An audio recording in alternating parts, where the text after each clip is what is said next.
जाति धर्म में उलझाकर लोगों को पिछले 30 सालों से रखा गया है और उसी का नतीजा है कि आज 65% बिहार के लड़के बिहार से बाहर जाकर कोई नौकरी कर रहा है, कोई मजदूरी कर रहा है। बिहार के लोग मजदूर बनने के लिए थोड़ी ना पैदा हुए हैं, लेकिन यहाँ का व्यवस्था ऐसा बना दिया गया है कि सबको मजबूरी में बिहार से बाहर जाकर मजदूरी करना पड़ रहा है। पिछले 30-35 वर्षों में जितने भी MP MLA बिहार से बने हैं वो सिर्फ 1200 परिवार के लड़के हैं। ये साफ दिखा रहा है कि आज जो JDU में है कल वो BJP में चला जाएगा, आज जो BJP में है कल वो RJD में चला जाएगा। सांसद मंत्री उसी को बनना है भैया। आम युवाओं के लिए सारे दरवाजे बंद कर दिए गए हैं। 20,000 से ज़्यादा युवा पहली बार घरों से निकल कर आए हैं प्रशांत किशोर को सुनने के लिए और अपनी भूमिका भागीदारी तय करने के लिए। जब असूलों पे आँच आए तो टकराना जरूरी है, जब असूलों पे आँच आए तो टकराना जरूरी है और जिंदा अगर हो तो जिंदा नजर आना जरूरी है। तो आज जो ये जनसैलाब दिख रहा है ये बिहार के युवाओं के जिंदा होने का प्रमाण है और धीरे धीरे ये जनसैलाब आपको सुनामी में परिवर्तित होते हुए दिखेगा। अभी हम पटना के बापू सभागार में हैं जहां पे काफ़ी सारे युवाओं का यहां पे भीड़ है और बिहार के कोने कोने से यहां पे पहुंचे। किस लिए पहुंचे हैं तो चलिए हम युवाओं से ही जानते हैं। क्या नाम हुआ? मेरा नाम अभिषेक नरेंद्र सिंह है। कहाँ से हैं? मेरा घर मधुबनी है। मधुबनी तो यहाँ पे काफ़ी सारे युवाओं का भीड़ है, क्या है जो इतने सारे युवा बिहार के कोने कोने से यहाँ पे पहुँचे हैं? देखिए, पूरे बिहार में जन स्वराज अभियान 2 सालों से चल रहा है और आदरणीय प्रशांत किशोर जी बिहार के युवाओं को आह्वान कर रहे हैं कि राजनीति में आपकी भूमिका भागीदारी क्या हो और बिहार बदलने का जो ये पूरा अभियान है उसमें आप लोगों की भूमिका क्या होगी। इसके लिए सबको बुलाया गया है, पूरे बिहार के युवाओं को बुलाया गया है। सभी लोग आए हैं और पहली बार इतना बड़ा सम्मेलन पटना में हो रहा है जिसमें पूरे बिहार के करीब 20,000 से ज़्यादा युवा यहाँ पर आ रहे हैं। और इस बार वो सिर्फ हो हल्ला हंगामा रैली करने नहीं आ रहे हैं, इस बार वो अपनी राजनीति में भूमिका, अपनी भागीदारी और बिहार के प्रति जो उनका काम है, बिहार के प्रति जो उनका समर्पण है उसमें उनकी क्या भागीदारी होगी उसके लिए आ रहे हैं। क्या लगता है कि पिछली जो सरकारें रही हैं इस तरीके से युवाओं से वो मीटअप नहीं किए हैं क्या? नहीं, अगर ये पूरे बिहार की बात नहीं है, पूरे देश की अगर बात की जाए तो युवाओं की राजनीति में भागीदारी शून्य के बराबर है। खासकर उन युवाओं का जिनका राजनीति में कोई बड़ा बैकग्राउंड नहीं है, जो कोई बड़े बाप के लड़के नहीं हैं, उनको राजनीति में कौन पूछ रहा है। वो तो सिर्फ राजनीति में नारे लगाने के लिए, धरना प्रदर्शन करने के लिए, झंडे उठाने के लिए है। अब इसका प्रमाण ये है कि आज पूरे देश में युवाओं की आबादी 65% है। हमारे देश की औसत आयु 29 साल है। उसके बावजूद संसद भवन को अगर आप देखिएगा तो सिर्फ 14% युवा सांसद हैं और उसमें से भी ज़्यादातर वो लोग हैं जिनको राजनीति विरासत में मिली हुई है। तो आम युवाओं को राजनीति में पूछता कौन है? सबके लिए दरवाजे बंद हैं। राजनीति में युवा वही आगे बढ़ पाते हैं जो किसी बड़े बाप के लड़के हैं, जिनके पिताजी जो हैं वो कोई मंत्री है, कोई प्रधानमंत्री है, उसी का बच्चा आगे बढ़ता है। इसीलिए प्रशांत किशोर जी ने ये मंच बनाया है कि आम युवाओं को राजनीति में कैसे आगे किया जाए, इसको लेकर ये मंच बनाया है। और जो सबसे अहम बात है कि बिहार के लड़के, अगर आज हवलदार की वैकेंसी निकलेगी, ये बात समझने वाली बात है, अगर एक हवलदार की वैकेंसी निकलती है तो 10 लाख लड़के उसमें जाके फॉर्म भरते हैं कि नहीं भरते हैं? वो भी काफ़ी शैक्षणिक योग्यताओं वाला। बिल्कुल, जो MA किया हुआ है, जो PhD किया हुआ है, वो भी हवलदार का भर्ती फॉर्म भर रहा है। लेकिन जब राजनीति में भागीदारी लेने की बात आती है, जब आपको राजनीतिक रूप से अपने आप को आगे करने की बात आती है तो लोग पीछे हट जाते हैं। उसका कारण क्या है कि सभी राजनीतिक दलों ने युवाओं के लिए दरवाजे बंद कर रखे हैं, ये कारण है। तो इसमें युवाओं की गलती नहीं है। पहली बार प्रशांत किशोर जी ने आम युवाओं के लिए मंच बनाया है और पूरे बिहार से 1 लाख ऐसे लड़कों को वो तैयार कर रहे हैं जिनको वो राजनीति सिखा रहे हैं, जिनको वो संसाधन दे रहे हैं कि आप लोग सब एक साथ आइए, अपनी सामाजिक राजनीतिक अपनी पृष्ठभूमि तैयार करिए, संसाधन की व्यवस्था, आपको आगे बढ़ाने की चिंता, आपको मार्गदर्शन देने की पूरी व्यवस्था जनसुराज और प्रशांत किशोर कर रहे हैं। तो क्या लगता है कि जनसुराज या प्रशांत किशोर युवाओं के लिए या बिहार के लोगों के लिए क्या एक विकल्प के रूप में देख रहे हैं लोग? क्या निश्चित तौर पर इतना बड़ा प्रयास आज तक बिहार के लिए किसी भी ने नहीं किया है। बिहार के लोगों को गरीबी से बाहर निकालने के लिए, बिहार के लोगों को पलायन से रोकने के लिए कौन बात करता है?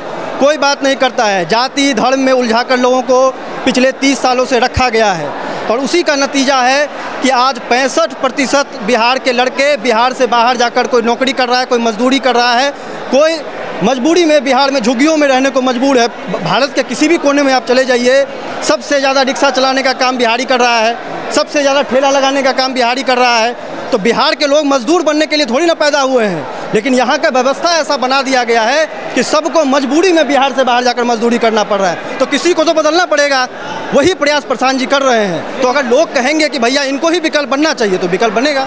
लेकिन बिहार के नेता तो दावा करते हैं कि हम बिहार में लोगों को रोजगार दे रहे हैं, गांव-गांव बिजली पहुंचा रहे हैं, पानी घर घर पहुंचा रहे हैं, सड़कों का जाल बिछा दिए, काफ़ी दावे करते हैं। नहीं देखिए, दावे तो हर आदमी करता है, जो भी सरकार में रहा है वो कहता है कि हमने अच्छा काम किया है। लेकिन अगर प्रशांत जी यही बात कहते हैं कि भैया सबने अच्छा काम किया, मान लीजिए सबने अच्छा काम किया, फिर भी तो पूरे देश में बिहार सबसे ज़्यादा गरीब है, फिर भी तो पूरे देश में बिहार के लड़के को सब राज्यों में जाकर मजदूरी करना पड़ रहा है। गुजरात के आदमी को आकर बिहार में मजदूरी नहीं करना पड़ता है, पंजाब के आदमी को आकर बिहार में मजदूरी नहीं करना पड़ता है, हमारे आपके घरों के लड़के भाई को बिहार से बाहर जाकर मजदूरी करना पड़ता है। तो मान लेते हैं कि सबने बढ़िया काम किया अपने अपने हिसाब से, फिर भी तो आज बिहार को बदलने की ज़रूरत है ना भाई, ये मेन मुद्दा है। क्या लगता है कि 2025 में जो विधानसभा का चुनाव बिहार में होने जा रहा है, तो इसमें क्या कुछ देखने को मिलेगा? बिल्कुल, आपको इतना बड़ा जो जन सैलाब दिख रहा है, इससे पहले बापू सभागार में पूरे बिहार से जो राजनीतिक रूप से जो सक्षम लोग हैं, जो प्रबुद्ध लोग हैं, जो समाज के द्वारा चुने गए लोग हैं, वो आए थे। पूरा बापू सभागार भरा हुआ था, बाहर भी 5000 लोग वेट कर रहे थे। अभी एक सप्ताह भी नहीं हुआ है और दोबारा पूरे बिहार से 20,000 से ज़्यादा युवा पहली बार घरों से निकल कर आए हैं प्रशांत किशोर को सुनने के लिए और अपनी भूमिका भागीदारी तय करने के लिए। तो जब इतने ज़्यादा लोग अपनी भागीदारी को सुनिश्चित करने घरों से निकलेंगे तो एक नारा आपने सुना होगा, निकलो बाहर मकानों से, जंग लड़ो बेईमानों से। तो ये व्यवस्था बदलने की ये पूरी लड़ाई है और हम लोग हर जगह कहते हैं कि भैया कोई हम में से नेता नहीं है, यहाँ जितने लोग हैं कोई नेता नहीं है। प्रशांत किशोर भी खुद को नेता नहीं कहते हैं, ये सब बिहार के सम्मान और स्वाभिमान के लिए अपने घर से निकल कर आ रहे हैं कि भैया बिहारी जब गाली के खाता है बिहार से बाहर तो हमको और आपको चोट थोड़ी ना पहुंचती है, 13 करोड़ बिहार वासियों के सम्मान पर चोट पहुंचता है। तो इसको तो बदलना पड़ेगा ना। और इसीलिए कहावत हम लोग कहते हैं कि जब असूलों पे आँच आए तो टकराना ज़रूरी है, जब असूलों पे आँच आए तो टकराना ज़रूरी है और जिंदा अगर हो तो जिंदा नज़र आना ज़रूरी है। तो आज जो ये जन सैलाब दिख रहा है ये बिहार के युवाओं के जिंदा होने का प्रमाण है और धीरे धीरे ये जन सैलाब आपको सुनामी में परिवर्तित होते हुए दिखेगा। क्या बात है, काफ़ी अच्छा लगा आपसे बात करके। तो काफ़ी जो बिहार के युवा उनमें टैलेंट भरा पड़ा है, लेकिन आज तक किसी ने वैसा प्लेटफॉर्म नहीं दिया है जहां पे वो अपनी बातों को रख सके या राजनीति में भाग ले सके। देख सकते काफ़ी सारे यहाँ पे युवा हैं और हर एक युवाओं से हम प्रयास कर रहे हैं कि उनसे जानने का प्रयास करें बिहार के बारे में और बिहार की व्यवस्था के बारे में। चलिए मेरे साथ एक और युवा है, इनसे भी जानते हैं। क्या नाम हुआ? मेरा नाम दीपक कुमार शाह है। कहाँ से हैं? मैं दरभंगा जिला के रहने वाला हूँ। दरभंगा जिला से जी। तो क्या लगता है किस तरीके के व्यवस्था का निर्माण करने जा रही है जनसुराज या प्रशांत किशोर बिहार? बिहार की स्थिति है जो हम सब लोग जानते हैं क्या स्थिति है। यहाँ से पलायन करना पड़ता है लोगों को, रोजी रोजगार के लिए बाहर जाना पड़ता है, अच्छी शिक्षा व्यवस्था नहीं है, स्कूल की बातें करें तो हम लोग देखते ही हैं, स्वास्थ्य व्यवस्था सही नहीं है। इन्हीं बातों पर प्रशांत किशोर जी कहते हैं कि व्यवस्था परिवर्तन होना बहुत ही ज़रूरी है, साथ साथ सत्ता परिवर्तन करेंगे। अगर सत्ता परिवर्तन जैसा कि हम अभी प्रशांत जी ने कहा कि 2 अक्टूबर को हम जन स्वराज पार्टी लॉन्च कर रहे हैं, उसके बाद ही पूरे संगठन को एकजुट करके बाद सत्ता परिवर्तन भी होगा। जब सत्ता व्यवस्था दोनों परिवर्तन होगा तब बिहार ऑटोमेटिक बेहतर एक राज्य बनेगा सभी राज्यों की अपेक्षा में। तो क्या लगता है कि बिहार के युवाएं जनसुराज या प्रशांत किशोर के प्रति काफ़ी अट्रैक्ट हो रहे हैं? क्या खास बात है इनमें? बिल्कुल अट्रैक्ट हो रहे हैं क्योंकि प्रशांत जी युवाओं की बात करते हैं, प्रशांत जी पूरे बिहार वासियों की बात करते हैं। आज हम युवा हैं, आज हम देखते हैं हमारी क्या भागीदारी है, राजनीति की बात करें या कोई भी फील्ड की बात करें, युवा की भागीदारी है कहीं सुनिश्चित सही नहीं है। आंकड़ा अगर आप उठा के देखेंगे तो वही कहते हैं कि भागीदारी भी होनी चाहिए युवाओं को हर फील्ड में, इसलिए युवा जुड़ रहे हैं। तो क्या लगता है कि बिहार में और जो पार्टियां हैं, आरजेडी हो, एलजेपी हो, जदयू हो या बीजेपी हो, तो इन पार्टियों में वो इंटरेस्ट नहीं दिख रही है? नहीं, पार्टी के इंटरेस्ट की बात नहीं। देखिए आरजेडी, बीजेपी, जदयू, एलजेपी की जो आप बात कर रहे हैं ये पुरानी पार्टी है, सभी ने सत्ता में रहा है, लेकिन उसमें सोचिए इतनी पुरानी पार्टी कितने लोग हैं उनके साथ, उन्हें युवाओं को जगह नहीं मिल रहा है। अच्छे युवा हैं, काम करने के इच्छुक है, उनके पास साधन नहीं है लेकिन काम करने के इच्छुक है, तन मन से है, लेकिन वो काम नहीं कर पा रहे क्योंकि उनमें आगे बढ़ने की मौका ही नहीं है। जितने बूढ़े लोग हैं उसमें बैठे हुए हैं और किसी को आगे बढ़ने नहीं दे रहे। इसलिए प्रशांत किशोर जी एक ऐसी व्यवस्था लाए हैं जैसे सही लोग, सही सोच, सामूहिक प्रयास, ये जो 3 शब्द है, इसी 3 शब्द इतनी बड़ी है कि सबको लेके साथ में चलने की बात कहते हैं, एक दरी पर बिठाने की बात कहते हैं प्रशांत किशोर जी। तो क्या लगता है कि युवाओं को, बिहार के युवाओं को राजनीति से दूर रखा गया है क्या?